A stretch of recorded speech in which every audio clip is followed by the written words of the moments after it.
Oh, God. It sounds a bit scary. That's very scary.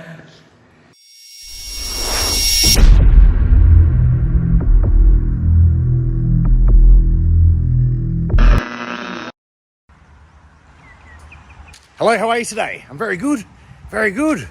Well, I'm not too good actually. I've put my back out. My back's been out for about a week. It hasn't been good. I think early last week it all started. It's my lower back. You know, I woke up one night and I couldn't walk. I couldn't even get out of bed. It was really bad. So what I've done, I've come and seen an osteopath here in Hua Hin. It's at the Banyan Tree golf course. It's a medical centre called Be Well. So what we're going to do is we're going to go in. I'm going to introduce you to this osteopath. He's very, very good. He's excellent. I came and saw him last week and he cracked my neck, he cracked my back. He did everything and it really helped. So I'm coming to see him again today, which is about 4 or 5 days later. I went and saw him last Saturday and he really helped. You know, the pain went away, I could walk. This is why I haven't been putting out videos. You know, I could walk, I could do all these things. He's very, very good. So I've come back today. Som's with me. Hello, Som. Hello. So you're coming to get your back cracked too? Yes, I want to try. You want to try? All right. So we're going to go in, we're going to have a chat with him. You know, this is very good for anyone that lives in Hua Hin. Someone that's really experienced in backs. It's very hard to find. This is Henrik. Hello, He's the master of fixing me up. So we're going to go down, have a look, have a bit of a play again, and we'll take it there. So I've got Som here. She's going to be my lovely camera lady. Perfect. Then look on your back first. Turn around. Okay, let's see here. So, let's see. Good. And you put your feet together. Keep one leg straight, and you bend the other one. And the foot all the way down. So you bend it like that. Good. Coming up. One more time. Coming up. Other side. Smart. Is this painful for you? Yes. You feel it right there or on the same side? It's just really hard to bend it without lifting lifting the... Okay. Take your feet away from each other a bit. Open up. Good. Put your head on the side. Good. And you go down that way. That's okay. Good. Other way. Okay. Good. Cross your arms over the chest. And then you turn to the right side. Good. Other side. Up. Yep. That's a bit tight. Yep. Okay. Having you facing down. You let me know if there's any pain here, huh? Okay. So we know since before the history we have to stay away a bit from the L5. That's one area. And that's this area. Okay. Good.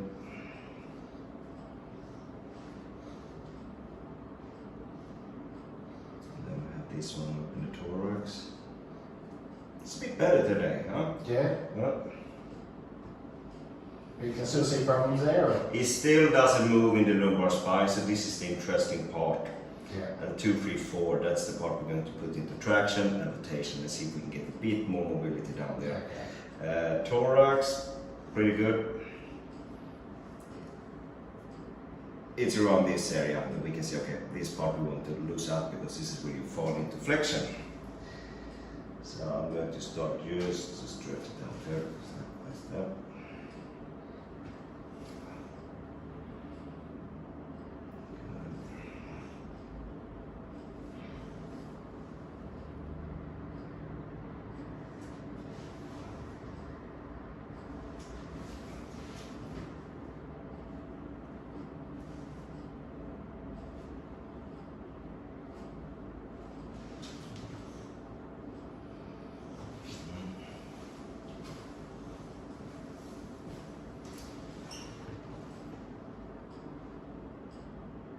It's okay for you?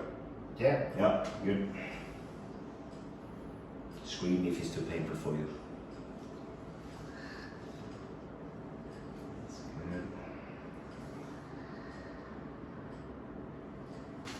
Stretching out the leg. And one, and down. You okay? Yeah, the ribs. You feel it? Okay. What did you do up there? Is that because of you feel it here? Yeah. Okay. Relaxing your shoulder. Good. And you take a deep breath. And out. That's the one. That side, perfect.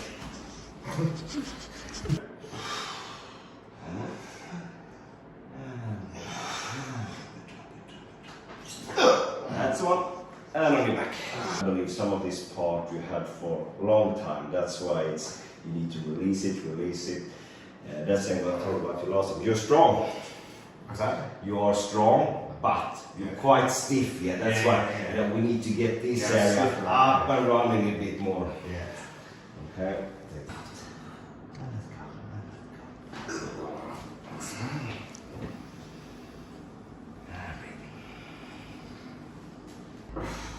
That's the one. You're tensing up there, so that's why I have to wait for you because you're holding it and then I can't go through. Did you get it then? Yeah, that's the perfect one. That's the perfect one. Alright. And let go. And that one. And let go.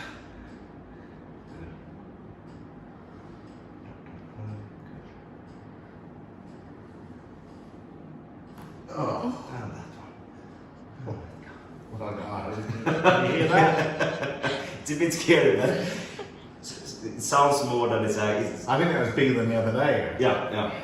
So easy that you're falling in here, and we don't want that because on the shoulders everything gets affected. So good posture, thumbs always forward. You open up the shoulders, taking away this flexion group. Putting your feet together, keep one leg straight, and you bend the other one. One straight and bend one. Good. Yeah, other way. That's a tricky one. Except this side. Yeah. And that's the thing, I know it's a bit painful, but I want you to start to introduce more function. Okay. So movement twist, now see how you feel. How we've been. Yeah, it's feeling a lot more better to that like now since you work on it. It's loosening up. It's still, definitely your lower back is a bit tricky. Right.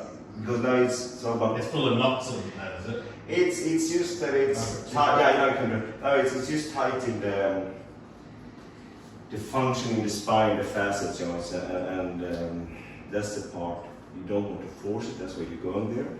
Yeah. I will not push it because the body takes Yeah, time right. for changing. Yeah. But it's good. It's better in the thorax, much better in the neck. So it's, for me, it's just trying to release the tension. Seems to be my problem. So in your case, we know that we have a disc injury, L5S1, so this is nothing we want to touch, but we can be above and underneath. So what we're doing in your case is that we releasing the facet joints, and that's the part in here, this part. Yeah. And the reason why we're up in the thorax is because when you have lumbago, you tend to falling into flexion, and that's why you're causing these kyphosis in the thorax. So for me, releasing this part, L1, 2, 3, as much as possible, but also in the thorax, T6, 8, and get everything else. So once you've released this helps release all that, I guess. Yeah, one thing led to another, but then what we're also looking at, the facet joints is usually a secondary effect. The main thing is the muscle connection. That's why we talk about the quadriceps, the hamstrings, the iliopsoas, the part when we went into your stomach. Right in here, because this iliopsoas connecting from L1 to L5 all the way down here and into the femur. So for me, by treating the muscle skeletal problem, hopefully that would release the tension. Okay. But the inflammation is here, and that's why you're affecting the peripheral nerves. That's why you get this band effect or like a point. Yeah. Okay, right. Yeah. So Som's going to have a go now to see if she's got any problems. Just give me a second. Now we're going to look at the upper thorax. And we're going to have a look at specific T3, T4, and that's this area. So this we can see a bit. What you tend to do is fall a bit in. So we'll try to see if we can open it up a bit. Work with the posture. Okay? Like that. one there. And that one there. Give yourself a big hug. Perfect. And I'm going to push down there, okay? Take it easy. No rush. Yeah. Payback. Yeah. And drop the hip. Good. So I'm going to have a look at that one. And back. Drop your shoulders. Your shoulders. Good. Take a deep breath. Okay. And out. One more. Take a deep breath in. And out. And out. God. And breathe.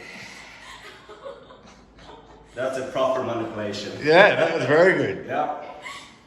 Okay. So now you could feel a small pressure. That's normal. Could go out and out. Also normal because we're attaching the something called the brachialis plexus. Give it a few minutes because now what you're going to feel when we're releasing this tension, when you're breathing, the rib's going to move much smoother. So it's going to feel much looser up here. And the head axis tends to be here. Yeah. And drop your hand, drop, drop, drop. If I do something, I'm going to ask you first, okay? Drop the neck. Good. So we're going to have a specific look at that one. And go in there. Drop it, drop it, drop it. Good. Drop it more. And we're going in there. Relax. Good. And that one. I heard that pop from here. Yeah.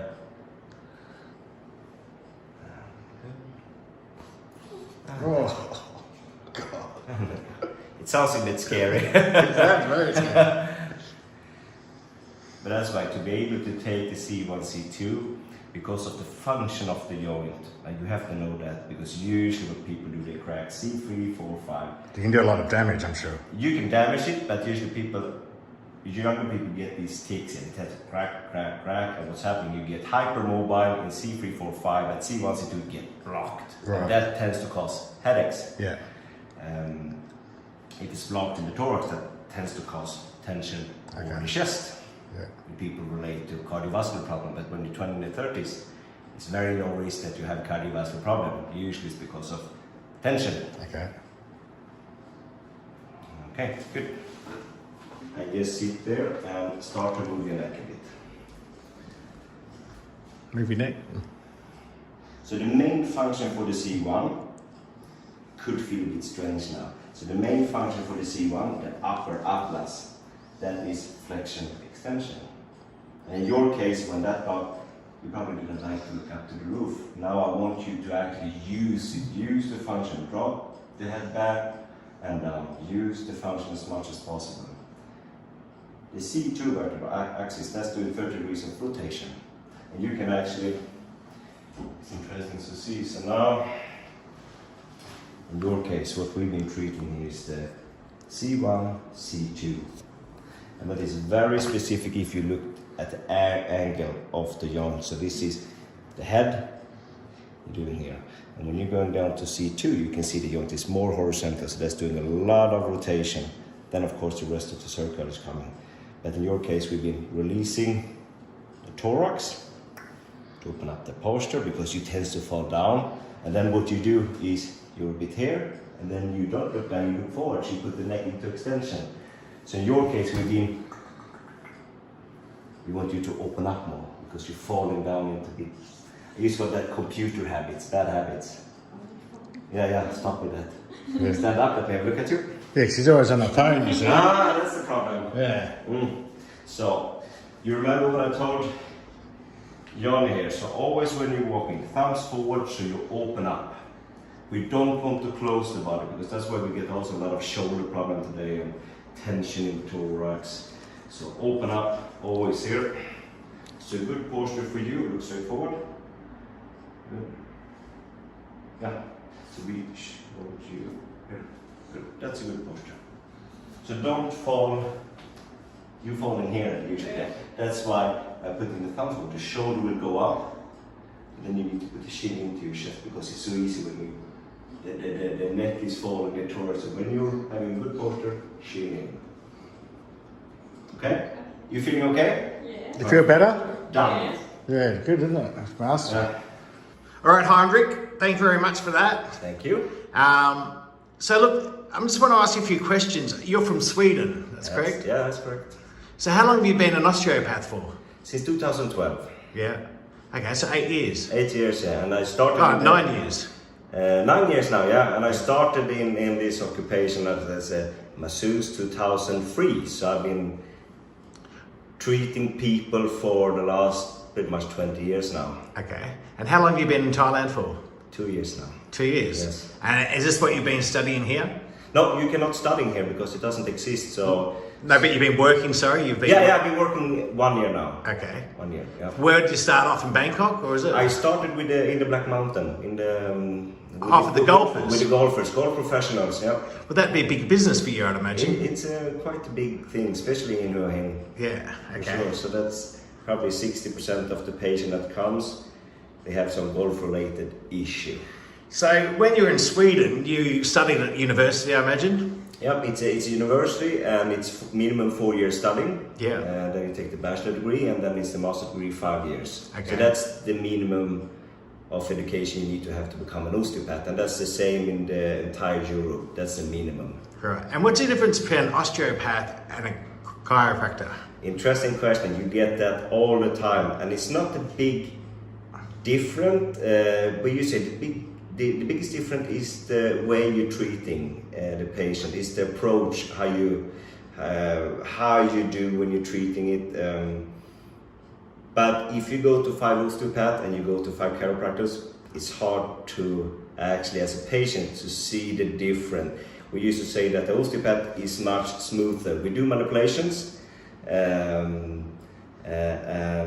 the osteopath tends to work overall from the feet up to the neck, where the chiropractor tends to go straight on the... Where the problem is. Where the problem is, yeah. Okay. And that's, for us, is more the way we look, okay, if you have lower back pain, we know you have that, but what's the reason behind it? Is it caused by a bad posture? Is it caused by something in the feet, pronation, supination? Is it caused by a hip problem? What's the cause behind? Okay. So always an osteopathic treatment is half an hour, 40 minutes. That's the main thing. Okay, cool. So how many because there's not many osteopaths in Thailand, is there? Like no, it's not. Like well trained like yourself. I think what I know about is 3. So it's me, and then we have a British guy up in Bangkok, and then we have a Norwegian guy. Yeah. They having proper education. That's the 3 people I know about. Yeah, because I'm sure there's a lot of people in Thailand that kind of claim that they're osteopaths or chiropractors. Yes. But they probably haven't had the study or the... That's because there's no regulation, I'd imagine, in Thailand. That's the biggest issue we have. It's not regulated, and that's, of course, that's what we want. We want the regulations, so when patient comes, they know this guy have a proper education. Because when you treat like this, you have to be 100% of what you're doing, and that makes this different, very secure compared with other treatment. If you have proper training, you give proper treatment. Yeah. I would love to introduce it more because I think it's a big needed in Thailand.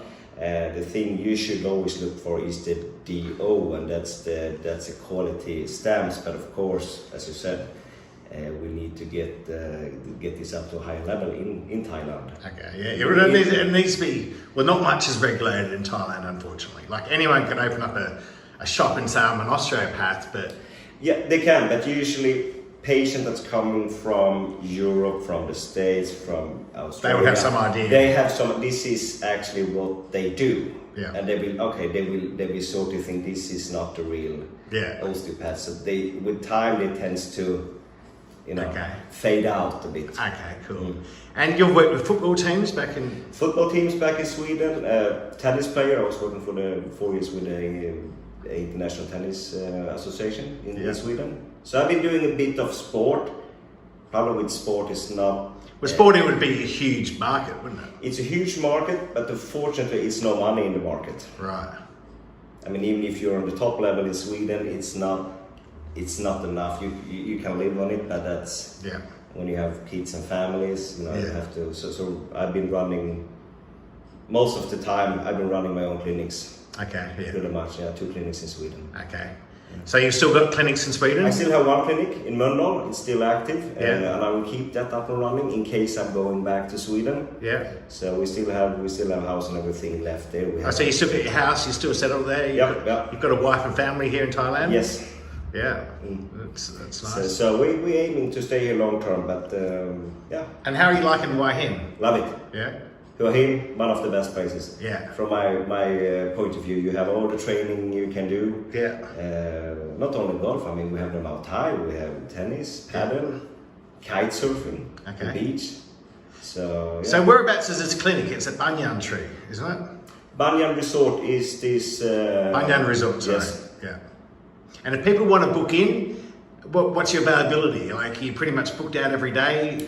More or less, so you have to go into the website, movementhuahin.com, and there you make the appointment, and you can pay cash or card, and you can use your insurance. That's the... So you can normally go health and medical insurance, or One more time? is it medical insurance you can use with you, or? Yeah, you can use it if it depends on what you have. Yeah. A lot of the European insurance companies, they will take it. Okay. So that's usually not an issue. And how much do you charge pretty much per session, per consultation? 2,000 baht for treatment, half an hour. Okay, half an hour, okay, yeah. Yeah. And what's the average? Half an hour is pretty much the average time? Can you sometimes go an hour, or? No, that's too much. No. Usually you can see when you treat, the reason why it's half an hour is a reason for it, because if you do too much, you will get too much change, and that causes, too much reaction. So half an hour, maximum 40 minutes, that's the time, and that's usually the time I'm treating Sweden, that's the time here. Right? Okay, so what I'm going to do, I'm going to have all your contact details in the description. If people want to contact you, like I've got many people that live in Hua Hin that watch me, so if you've got any back problems, any headaches, anything that they think they might want to come and see you. Yeah, and usually if you have herniation of the disc, if you have disc problem, people think, you cannot treat that. That's correct, I cannot treat it, but I can treat the things above and underneath. Don't forget about that, because we always want good mobility in the spine, as long as you have a healthy spine. But if you have arthrosis, osteoporosis, you can always treat it as an osteopath. You just work around it. It's very individual how you treat manipulation.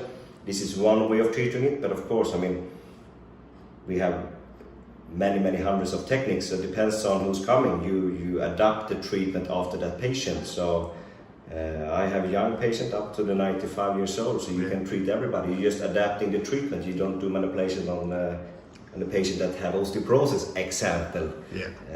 You don't do manipulations on a disc, you just treat above and underneath, as we did with you. Okay, cool. All right, well, I'll see you next week, I think. Yeah, we do. And so all your details will be in the description. Come and see Henrik. He's fantastic. Thank you very much for your time. Thank you. All right.